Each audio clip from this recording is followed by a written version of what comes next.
नमस्कार। प्रादेशिक समाचार के साथ मैं नूतन लकड़ा। पहले मुख्य समाचार। राज्य में आज 14 नए कोरोना संक्रमित मरीज मिले। कोविड-19 मरीजों की संख्या बढ़कर हुई 3,377। CISCE बोर्ड की 10वीं और 12वीं के परिणाम घोषित। झारखंड के परीक्षार्थियों का उत्कृष्ट प्रदर्शन। मौसम विभाग ने 5 जिलों पाकुड़, पलामू, साहिबगंज, जामताड़ा और गढ़वा के लिए जारी किया रेड अलर्ट। भारी बारिश का अनुमान। और भाजपा ने राज्य सरकार से आत्मनिर्भर भारत की तर्ज पर आत्मनिर्भर झारखंड बनाने का अनुरोध किया। अब समाचार विस्तार से। झारखंड में आज 14 नए कोरोना संक्रमित मरीज मिलने के साथ ही राज्य में कोरोना संक्रमित मरीजों की संख्या बढ़कर 3,377 हो गई है। इस सप्ताह बड़ी संख्या में मामलों के सामने आने के बाद राज्य में रिकवरी दर घटकर 65% रह गई है। इस बीच कुल 2,210 लोग स्वस्थ हुए हैं और उन्हें कोविड-19 विशेष अस्पतालों से छुट्टी दे दी गई है। रामगढ़ जिले में आज एक डॉक्टर समेत 4 लोगों के कोरोना संक्रमित होने की पुष्टि हुई है, जबकि पलामू और गुमला जिले से भी 4 और जामताड़ा तथा रांची से 1 नए कोरोना संक्रमितों की पहचान हुई। इधर संक्रमण के अधिकतम प्रसार वाले 6 जिलों ने धारा 144 लागू कर दिया है और रात्रि कर्फ्यू के समय को बदलकर शाम 9 बजे से सुबह 6 बजे तक के लिए कर दिया गया है। पश्चिमी सिंहभूम जिले के उपायुक्त अरव राजकमल ने बताया कि कोरोना वायरस संक्रमण को रोकने के लिए सरकार के द्वारा निर्गत निर्देशों के तहत रात्रि 10 बजे से लेकर सुबह 5 बजे तक रात्रि कर्फ्यू लागू किया गया है। उन्होंने बताया कि इस दौरान आवश्यक कार्य को छोड़कर कोई बाहर नहीं निकल सकता है। उपायुक्त ने कहा कि जिस समय लोग बाहर आकर अपना काम करते हैं उस समय मास्क पहनना अनिवार्य है। Council for Indian school certificate examination CISCE ने आज ICSE की 10वीं और ISC की 12वीं की कक्षा के परिणामों की घोषणा कर दी है। काउंसिल ने कहा कि 10वीं कक्षा के उत्तीर्ण विद्यार्थियों की संख्या 99.34% है तथा 12वीं कक्षा के कुल 96.84% विद्यार्थी पास हुए हैं। ये वर्ष बहुत कठिन वर्ष रहा, इसलिए मेरिट लिस्ट की घोषणा नहीं करने की जानकारी CISCE ने दी। फरवरी और मार्च में होने वाली ये परीक्षाएं कोविड-19 महामारी के कारण लंबित करनी पड़ी थी, परंतु देश में कोविड-19 रोगियों की संख्या बढ़ने के कारण परीक्षाएं रद्द करनी पड़ी। इंटरनेशनल परीक्षा के आधार पर विद्यार्थियों को अंक दिए गए थे। काउंसिल ने कहा कि अगर कोई विद्यार्थी संतुष्ट नहीं है तो वह पुनः परीक्षा दे सकता है, जिसकी तारीख बाद में घोषित की जाएगी। परीक्षा में झारखंड के भी परीक्षार्थियों ने उत्कृष्ट प्रदर्शन किया है।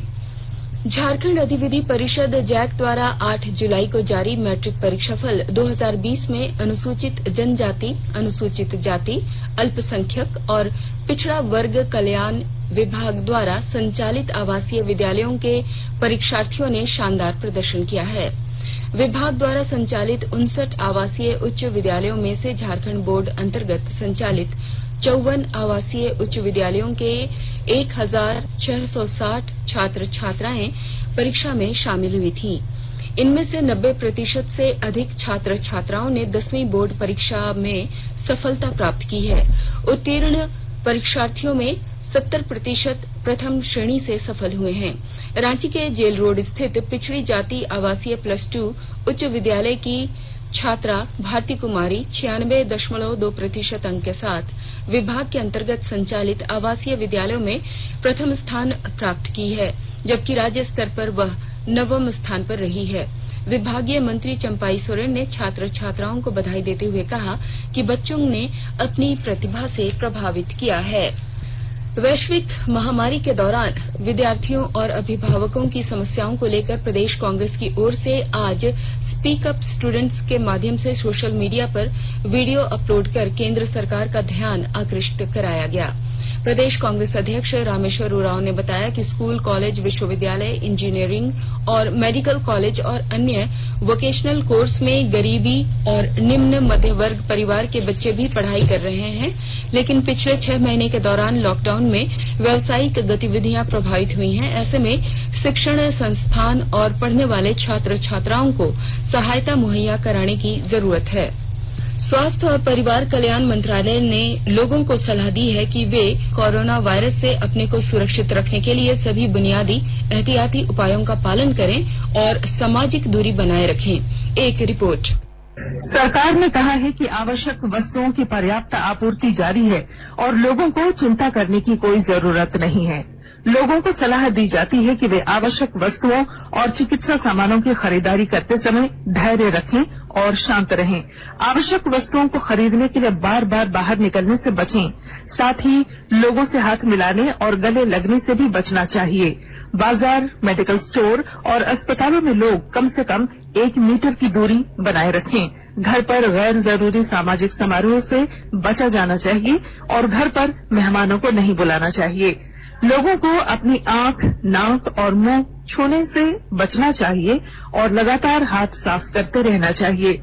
हाथ को दोनों तरफ से कम 20 सेकंड तक रगड़कर धोना चाहिए। यदि कोई व्यक्ति खांसी या बुखार से पीड़ित है तो वह दूसरों के संपर्क में आने से बचे और डॉक्टर से तुरंत परामर्श ले। स्वास्थ्य मंत्रालय ने कोरोना वायरस के बारे में जानकारी के लिए एक टोल फ्री नंबर 1075 जारी किया है। इधर राज्य सरकार की ओर से भी कई दिशा निर्देश जारी किए गए हैं। इस सिलसिले में सरकार ने हेल्पलाइन नंबर 181 जारी किया है। सरकार ने कहा है कि कोरोना वायरस से संदिग्ध तौर पर संक्रमित कोई व्यक्ति पाया जाता है तो इसकी सूचना 0651 जो रांची का कोड है और टेलीफोन नंबर 2261-000 तथा 2261-002 के अलावा फैक्स नंबर 2261-856 और मोबाइल नंबर 9955837428 पर दी जा सकती है। आकाशवाणी रांची भी आपसे अपील करता है कि कोविड-19 के संक्रमण से बचने और अन्य लोगों को सुरक्षित रखने के लिए कृपया घर पर ही रहें और सरकारी दिशा निर्देशों का पालन करें। आकाशवाणी के ताजा तरीन समाचारों के लिए आप हमारे वेबसाइट newsonair.com पर लॉग ऑन कर सकते हैं। ताजा समाचार ट्विटर @AIR न्यूज अलर्ट्स और Facebook page All India Radio news पर भी उपलब्ध है। आप प्रादेशिक समाचार एकांश के Twitter account @AIR news space Ranchi और Facebook page AIR news Ranchi के अलावा YouTube channel regional news unit Ranchi पर भी हमारे बुलेटिन सुन सकते हैं। प्रादेशिक समाचार आप आकाशवाणी रांची से सुन रहे हैं। प्रधानमंत्री नरेंद्र मोदी ने एशिया की सबसे बड़ी सौर ऊर्जा परियोजना राष्ट्र को समर्पित करते हुए कहा कि भारत विकास के नए युग की ओर बढ़ रहा है। इसमें एशिया के सबसे बड़े सोलर पावर प्रोजेक्ट का नाम भी जुड़ गया है। सोलर पावर के मामले में दुनिया के टॉप 5 देशों में पहुंच गए हैं। सौर ऊर्जा आज की नहीं बल्कि 21वीं सदी की ऊर्जा जरूरतों का एक बड़ा माध्यम होने वाला है, क्योंकि सौर ऊर्जा श्योर है, प्योर है और सिक्योर है। देश की ऊर्जा आवश्यकताओं का जिक्र करते हुए श्री मोदी ने कहा कि भारत विकास के नए युग की ओर बढ़ रहा है। विकास के नए शिखर की तरफ बढ़ रहा है। हमारी आशाएं, आकांक्षाएं भी बढ़ रही है और वैसे वैसे हमारी ऊर्जा की, बिजली की जरूरतें भी बढ़ रही हैं। ऐसे में आत्मनिर्भर भारत के लिए बिजली की आत्मनिर्भरता बहुत आवश्यक है। इसमें सौर ऊर्जा एक बहुत बड़ी भूमिका निभाने वाली है और हमारे प्रयास भारत की इसी ताकत को विस्तार देने के हैं। गढ़वा जिले में गरीबों को राशन का लाभ लेने वाले अयोग्य लाभुकों पर बड़ी कार्रवाई होने जा रही है। जांच में पकड़े गए अयोग्य लाभुकों के खिलाफ प्राथमिकी दर्ज करते हुए उनसे उठाव किए गए सारे अनाज को 10% ब्याज के साथ वसूला जाएगा। एक रिपोर्ट के अनुसार जिले में 2,52,000 राशन कार्डधारी हैं। इनमें से 20% लगभग अयोग्य लाभुक हैं। ये सभी लाभुक इस कार्रवाई की जद में आएंगे। गढ़वा जिले में राष्ट्रीय खाद्य सुरक्षा अधिनियम का लाभ लेने वाले वैसे लाभुकों की संख्या अधिक हो गई है जो इसकी पात्रता नहीं रखते हैं। जिला आपूर्ति पदाधिकारी के मुताबिक जिले में इस समय 2,52,000 कुल राशन कार्डधारी हैं। इसमें से 20% से अधिक करीब 60,000 अयोग्य लाभुक हैं। इन अयोग्य लाभुकों को जिला प्रशासन ने अपना राशन कार्ड सरेंडर करने के लिए 7 जुलाई तक का समय निर्धारित किया था, लेकिन प्रशासन की चेतावनी के बाद भी मात्र 550 करीब लाभुकों ने अपना कार्ड सरेंडर किया, जबकि शेष अयोग्य लाभुकों पर इस चेतावनी का कोई असर नहीं रहा। इसके बाद प्रशासन ने अयोग्य लाभुकों के खिलाफ कार्रवाई के लिए रणनीति बनाई है। इसके तहत सभी लाभुकों के घर घर पहुंचकर उनके राशन कार्ड की जांच की जाएगी। विनोद कुमार पाठक, आकाशवाणी समाचार, गढ़वा। प्रवासी मजदूरों और कामगार को रोजगार दिलाने को लेकर केंद्र सरकार द्वारा प्रधानमंत्री गरीब रोजगार अभियान चलाया जा रहा है।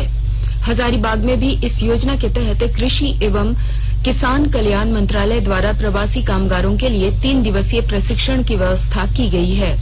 कृषि विज्ञान केंद्र हजारीबाग में प्रशिक्षण लेने आई प्रवासी महिला कामगार शर्मिला देवी ने बताया कि वह पति के साथ मुंबई में रहती थी, अब लॉकडाउन में गांव आ गई है। उन्होंने कहा कि प्रशिक्षण प्राप्त कर मुर्गी पालन करेगी और घर परिवार की आय बढ़ाएगी। पहले बॉम्बे में हम रहते थे, लॉकडाउन की वजह से गांव आ गए। अब मेरे गांव यहाँ होली क्रॉस कृषि विज्ञान केंद्र में आज ट्रेनिंग हो रहा है। यहीं मुर्गी फार्म, बकरी पालन, सुअर पालन का यहाँ मेरा फायदा हो रहा है। यहीं अब सब चीज मेरे गांव में हो रहा है, तो बाहर कहाँ जाएंगे? नहीं जाएंगे बाहर, अब घर परिवार चलाएंगे। मेरा भी पालन करके व्यवसाय यहीं चलाएंगे। झारखंड में मानसून सक्रिय है। रांची स्थित भारतीय मौसम विज्ञान केंद्र ने राज्य के 5 जिलों पाकुड़, पलामू, साहेबगंज, जामताड़ा और गढ़वा के लिए रेड अलर्ट जारी कर आज शाम भारी बारिश की संभावना जताई है। इस दौरान कुछ स्थानों पर वज्रपात की भी आशंका जताई गई है। भारतीय जनता पार्टी के प्रदेश अध्यक्ष दीपक प्रकाश ने कहा है कि आत्मनिर्भर भारत अभियान प्रधानमंत्री नरेंद्र मोदी के नेतृत्व में एक सशक्त संकल्प ही नहीं बल्कि आधुनिक भारत की नई पहचान है। दीपक प्रकाश ने आज रांची स्थित प्रदेश कार्यालय से ऑनलाइन संवाददाता सम्मेलन को संबोधित करते हुए कहा कि यह अभियान अंत्योदय से सर्वोदय का अभियान है, जिसमें गांव, गरीब, किसान, मजदूर की मजबूती के साथ मजबूत, समर्थ और स्वाभिमानी भारत बनाने का संकल्प है। उन्होंने कहा कि यह अभियान vocal for local and make it global का अभियान है, जो देश के स्थानीय उद्यमियों और व्यवसायियों को सशक्त बनाएगा, देश को हर क्षेत्र में आत्मनिर्भर बनाएगा। प्रदेश भाजपा अध्यक्ष ने कहा कि प्रधानमंत्री नरेंद्र मोदी जिस अभियान को लेते हैं उसे पूरी ईमानदारी से धरातल पर उतारने में जुट जाते हैं। उन्होंने कहा कि भाजपा राज्य सरकार से आत्मनिर्भर भारत अभियान में आत्मनिर्भर झारखंड बनाने की दिशा में सार्थक और प्रभावी पहल करने की मांग करती है। और अब कुछ संक्षिप्त खबरें। पलामू जिला मेदिनीनगर के बालिका गृह से एक बार फिर एक किशोरी भाग निकली है। किशोरी को गढ़वा CWC द्वारा पिछले दिनों लाया गया था। बालिका आवास गृह से केवल लॉकडाउन अवधि में लड़कियों के भागने की यह तीसरी घटना है। पाकुड़ जिले की पुलिस कोयला चोरी करने वालों के खिलाफ छापामारी अभियान चला रही है। इसी क्रम में आज पाकुड़ आमड़ापाड़ा क्षेत्र में विभिन्न स्थानों पर छापेमारी कर लगभग 200 टन कोयला जब्त किया गया। खूंटी जिले के मुरहू थाना क्षेत्र के बालगी गांव में रहने वाले एक वृद्ध का शव आज जंगल की खाई से बरामद किया गया। और अब अंत में मुख्य समाचार एक बार फिर। राज्य में आज 14 नए कोरोना संक्रमित मरीज मिले। कोविड-19 मरीजों की संख्या बढ़कर हुई 3,377। CISCE बोर्ड के 10वीं और 12वीं के परिणाम घोषित। झारखंड के परीक्षार्थियों का उत्कृष्ट प्रदर्शन। मौसम विभाग ने 5 जिलों पाकुड़, पलामू, साहेबगंज, जामताड़ा और गढ़वा के लिए जारी किया रेड अलर्ट, भारी बारिश का अनुमान। और भाजपा ने राज्य सरकार से आत्मनिर्भर भारत की तर्ज पर आत्मनिर्भर झारखंड बनाने का अनुरोध किया। इसके साथ ही आकाशवाणी रांची से प्रादेशिक समाचार का ये बुलेटिन समाप्त हुआ। नमस्कार। में रहिए, सुरक्षित रहिए और सुनते रहिए आकाशवाणी।